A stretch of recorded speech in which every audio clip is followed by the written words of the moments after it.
এহি বুলি পৰীক্ষিত পৰম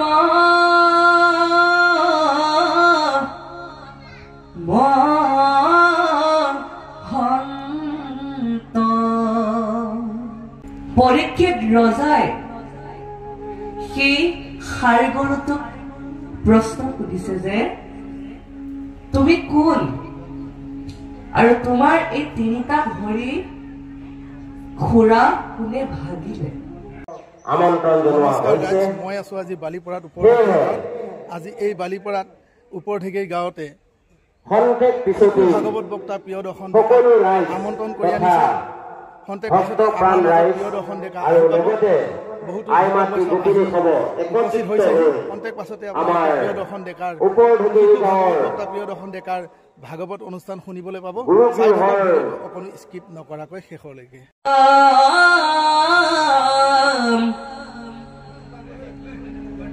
ও মহন্তকে পীড়া কৰ মুহুৰ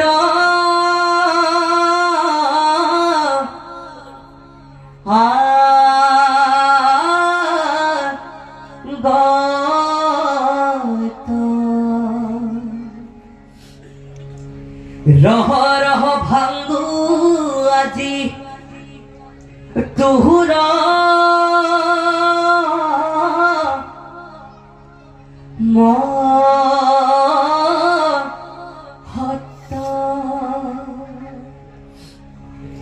এহি বুলি পৰীক্ষিত পৰম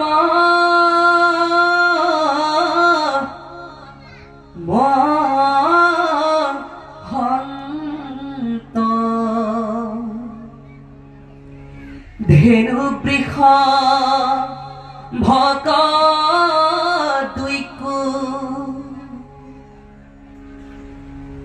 ও সম্বুধি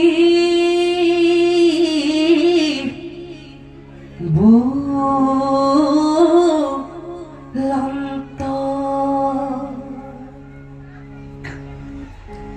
কোন তুমি আছা শুক্ল বৃষৰূপ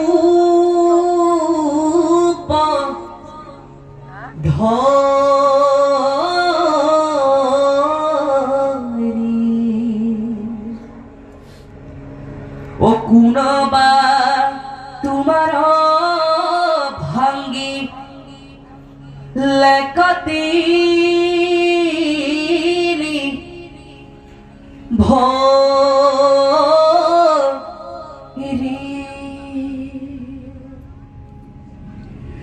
হেৰা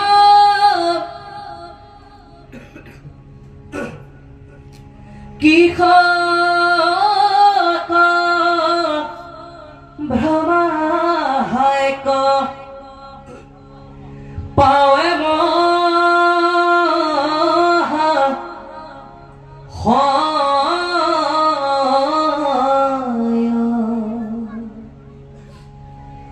মই আখি পাইলো আৰু নকৰি বা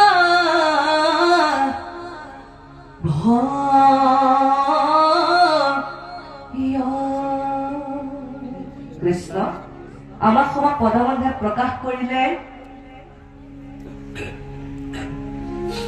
কি কৰে যে পৰীক্ষিত ৰজাই সেই ষাঁড়গৰুটোক প্ৰশ্ন সুধিছে যে তুমি কোন আৰু তোমাৰ এই তিনিটা ভৰি খুৰা কোনে ভাগিলে? সেই বুলি প্ৰশ্ন কৰিছে যে পৰীক্ষিতে ষাঁড়গৰুটোক প্ৰশ্ন কৰিছে। আৰু এইটো ক'লে যে তুমি ভয় নাখাবা, মই আছো নহয়, ভয় খাব নালাগে। সেইবুলি আমাক ইয়াত প্ৰকাশ কৰিছে যে মই আহি পাইলো আৰু নকৰিবা ভয়, তুমি ভয় নকৰিবা, মই আছো। আৰু ষাঁড় গৰুটোৰ লগতে এজনী গাই গৰু আছিল। গাই গৰুজনীকো সান্তনা দিছে যে তুমি কান্দিব নালাগে, তুমি এতিয়া যোৱা বুলি কৈছে। তাৰ পাছতে আমাক প্ৰকাশ কৰিব যে গাইজনী আৰু সেই ষাঁড়বোৰৰ ৰূপত কোন আছিলে, সেই কথা আমাক এই পিছৰ পদত প্ৰকাশ কৰিব। আৰু আজি যে আপোনাৰ সবাই হৃদয়ত কিন্তু ভগৱন্ত প্ৰৱেশ কৰিছে, কাৰণ নামঘোষাৰ পদভাষীত কৈছে যে কৰ্ণপথে ভকতৰ হিয়াত প্ৰৱেশী হৈ দুৰ্বাসনা হৰণ সমস্ত, যে কৰ্ণপথেৰেহে ভগৱন্ত প্ৰৱেশ কৰে বুলি কৈছে। কাৰণ যেতিয়া কৰ্ণ আমিতো এতিয়া শ্ৰৱণ কাণেৰেহে কৰো, এতিয়া ভাগৱত শ্ৰৱণ কৰিছো বাৰু আমি কাণেৰেহে কৰিছো, সেয়েহে ভগৱন্ত সদায় কাণেৰে বা কৰ্ণপথেৰে আমাৰ হৃদয়ত কিন্তু প্ৰৱেশ কৰে। সেইকাৰণে আমি যে একান্ত মনেৰে ভাগৱত শ্ৰৱণ কৰিব লাগে। আৰু আমাৰ দ্বিতীয় স্কন্ধত এটা খুব সুন্দৰ কথা প্ৰকাশ কৰিছে ভাগৱত ধৰ্মৰ কথন। এই অধ্যায়টোত অতি সুন্দৰ কথা এটা প্ৰকাশ কৰিছে যে কৃষ্ণ কথা অমৃতক পিউ সাৱধানে কৰিও যতন যাবে প্ৰাণ থাকে মানে। কি কৈছে যে এতিয়া আমি যে ভাগৱত শ্ৰৱণ কীৰ্তন কৰি আছো, কৃষ্ণ কথা আমি আলোচনা কৰি আছো, এতিয়া কৃষ্ণ কথা কৈছে বৰ অমৃতময় কথা। কৃষ্ণৰ কথাৰ দৰে অমৃত কথা বোলে এই পৃথিৱীতে নাই। আৰু বহুত অমৃতময় কথা আজি আমি শ্ৰৱণ কীৰ্তন কৰি আছো। সেয়েহে কৈছে যে এই কৃষ্ণ কথা, এই অমৃত পান কৰোঁতে অতি সাৱধানেৰে অতি একান্ত মনেৰে আমাক পান কৰিবলৈ ভাগৱতে পৰামৰ্শ প্ৰদান কৰিছে। আৰু কৈছে যে আমি এনেধৰণেই আমি যে কৃষ্ণ কথা অতি সাৱধানেৰে পান কৰি কৰি কৰি কৰি আমাক আজি কৈছে যে আজি আমি কৰিলো আৰু নকৰো, আৰু একান্ত মনে শ্ৰৱণ কৰিলো আৰু নকৰো, আজিৰ পৰা আমি মুক্তি পামেই। আৰু সেইটো নহয়, কৈছে যে কি যে যেতিয়ালৈকে আমাৰ প্ৰাণ আছে, যেতিয়ালৈকে ভগৱন্ত এই শৰীৰটোত আছে, তেতিয়ালৈকে আমি জীয়াই থাকিম। যেতিয়া ভগৱন্ত এই শৰীৰটোৰ পৰা ওলাই যাব তেতিয়া আমাৰ মৃত্যু হব। সেইকাৰণে ভগৱন্ত যেতিয়ালৈকে এই শৰীৰটোত আছে তেতিয়ালৈকে কৈছে যে আমি অতি একান্ত মনেৰে সাৱধানে এই অমৃতময় কথা শ্ৰৱণ কৰিব লাগে বুলি আমাক ভাগৱতে পৰামৰ্শ প্ৰদান কৰিছে। সেইখিনি কথা প্ৰকাশ কৰিছে। আৰু পিছৰ পদত আমি আৰু পাম, পাছৰ পদলৈ আমি আগবাঢ়িম। কৃষ্ণ হে ৰাম জড়িত ৰাখে কৌৰৱ ৰাজাৰ বাহুদণ্ডে সুকে সিটো লোকৰ লুট কলতো পৰে নাকান্দা মাব ধেনু ৰাখে ও কৰো আজি তোমাৰ সত দূৰ কণ্ঠছেদ কৃষ্ণৰ সেৱকৈতো ৰাজাৰ ৰাজ্যত কেহুৰতো কৰে আশী দ্ৰোহ হেনত যদি দেৱে কৰে তোমাৰ শাক হেন দণ্ড তাহাৰু কাটিব খাল কৃত বাহু খণ্ড হেন শুনি ধৰ্মে তাংক দিৰন্ত তোমাৰ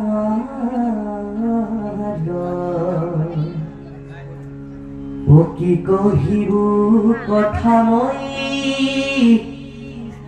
তোমাৰ বংশৰ যাহাৰ গুণে তুষ্ট হৈ বহুতে বহুত হুৱন্ত সাৰথি কতু সভাসদ উদ্যুত কৃষ্ণ আমি সবে যে আপোনাক সবক কোৱা নাই শিশুসকলক কৈ আছো কিয় নহয় জানো আপোনালোকে ভাবিছে নেকি বাৰু মই শিশুসকলক মোৰ নৱপ্ৰজন্ম মোৰ সমনীয়া বাপ আই ভাতৃ সমস্ত কৈ আছো যে আপোনাক সবক একো কোৱা নাই বেয়া নাপাব দেই আচলতে আপোনাক সবক ক'বলগীয়া নহয় আপোনাক সবে সকলো জানেই আৰু আজিকালি নৱপ্ৰজন্মক অতি প্ৰয়োজন হৈছে ধৰ্ম জ্ঞান প্ৰথমতে কৈছো যে ধৰ্ম জ্ঞান নহলে আজিকালি কি কৰে ল'ৰা ছোৱালীয়ে ডাঙৰ হৈ বৃদ্ধ পিতৃ মাতৃক বৃদ্ধাশ্ৰমত থৈ আহে নহয় জানো সেইকাৰণে যদি সেই শিশুসকলৰ শৰীৰত ধৰ্ম জ্ঞান থাকে তেনেহলে কিন্তু ডাঙৰ হৈ বৃদ্ধ পিতৃ মাতৃক নিজৰ লগতে ৰাখিব সেইকাৰণে মই আজি মোৰ নৱপ্ৰজন্মসকলক ধৰ্ম জ্ঞান প্ৰদান কৰিবলৈ আহিছো আৰু এটা উদ্দেশ্য যে এই অনুষ্ঠানটিৰ পৰা যে অংকিত প্ৰভুৰ এই ভাগৱত অনুষ্ঠানটিৰ পৰা যেন আৰু নৱপ্ৰজন্ম এই ধৰ্ম মাৰিবলৈ আহে আৰু যে ধৰ্ম মাৰিবলৈ আহে আৰু শিশু সেই কাৰণেহে মই আজি আহিছো এতিয়াতো মই কিমান কষ্ট হৈছে মই আজি নাহিব পাৰিলোহেঁতেন বাৰু যি নহওক সেইবোৰ কথা বাদ দিওঁ এতিয়া কথাটো হ'ল কি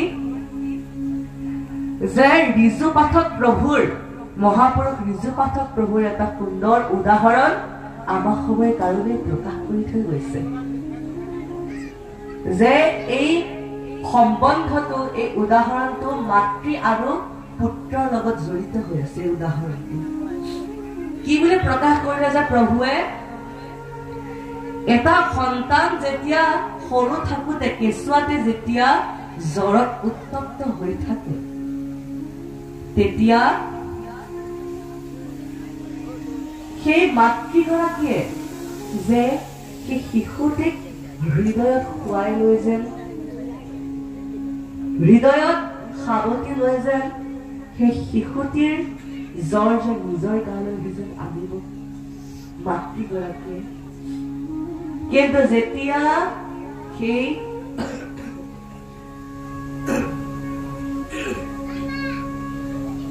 সেই পুত্ৰ সন্তান ডাঙৰ দীঘল হৈ উচ্চ শিক্ষিত হৈ যেতিয়া বিয়া পাতে তাৰ পাছত যেতিয়া বৃদ্ধ মাতৃগৰাকী ওচৰৰ বিচনাখনতে যেতিয়া ৰাতি 1-2 বজাত জ্বৰত একাই থাকে তেতিয়া কিন্তু সেই সন্তানটিৰ পত্নী বোৱাৰীয়ে গৈ ধমকি দিব যে আপুনি নিজেও নুশুৱে আৰু আমাকো শুবলৈ নিদিয়ে নহয় জানো মাতৃ কব আপুনি নিজেও নুশুৱে আমাকো শুবলৈ নিদিয়ে মনে মনে শুই থাকিবলৈ দম দি থৈ আহিব কিন্তু সেই সময়ত সেই সন্তানটি মৌন হৈ থাকিব কাৰণ সেই বৃদ্ধ মাতৃগৰাকীয়ে 1-2 বজাত সন্তানটি আৰু পত্নীৰ টোপনি যোৱাত বাধা প্ৰদান কৰিছে কিন্তু যদি সেই সন্তানটিৰ গাত যদি ধৰ্মজ্ঞান থকাহেঁতেন তেতিয়া সেই সন্তানটি সৰুতে যদি ধৰ্মজ্ঞান পোৱাহেঁতেন তেতিয়া ডাঙৰ হৈ যেতিয়া বৃদ্ধ মাতৃগৰাকীৰ ওচৰৰ বিচনাখনত কেঁকাই থাকিলেহেঁতেন তেতিয়া সেই সন্তানটিয়ে গ'লহেঁতেন মাতৃৰ ওচৰলৈ। মাতৃৰ ওচৰত গৈ সেই আই মোৰ মাগৰাকীক ক'লেহেঁতেন যে আই মই যেতিয়া সৰু হৈ আছিলো যেতিয়া মোৰ জ্বৰ উঠিছিলে তেতিয়া তুমি মোৰ বুকুৰ ৰুমত শুৱাই মোৰ জ্বৰ তোমাৰ গালৈ আনিছিলা আৰু মোক আৰাম প্ৰদান কৰিছিলা, আৰাম দিছিলা মোক। আজি তোমাৰ জ্বৰ উঠিছে, আহা আই মোৰ এই শিলামৰ হৃদয়খনত যদি তুমি অকণমানে শান্তি পোৱা তেনেহ'লে আহা আই তোমাক এবাৰ মই সামুকি লম। এনেকৈ যদি কোনো সন্তানে যদি মাতৃক ক'লেহেঁতেন পিতৃ মাতৃ যে কিমান সুখ অনুভৱ কৰিলেহেঁতেন সেই সুখ অনুভৱ কিন্তু আমি কৰিব নোৱাৰো, বেলেগ মানুহে কৰিব নোৱাৰে। এই সুখ অনুভৱ কেৱল পিতৃ মাতৃয়েহে এই সুখ অনুভৱ কৰিব পাৰে, এই অনুভৱটো। সেইকাৰণে সৰুৰে পৰা ধৰ্ম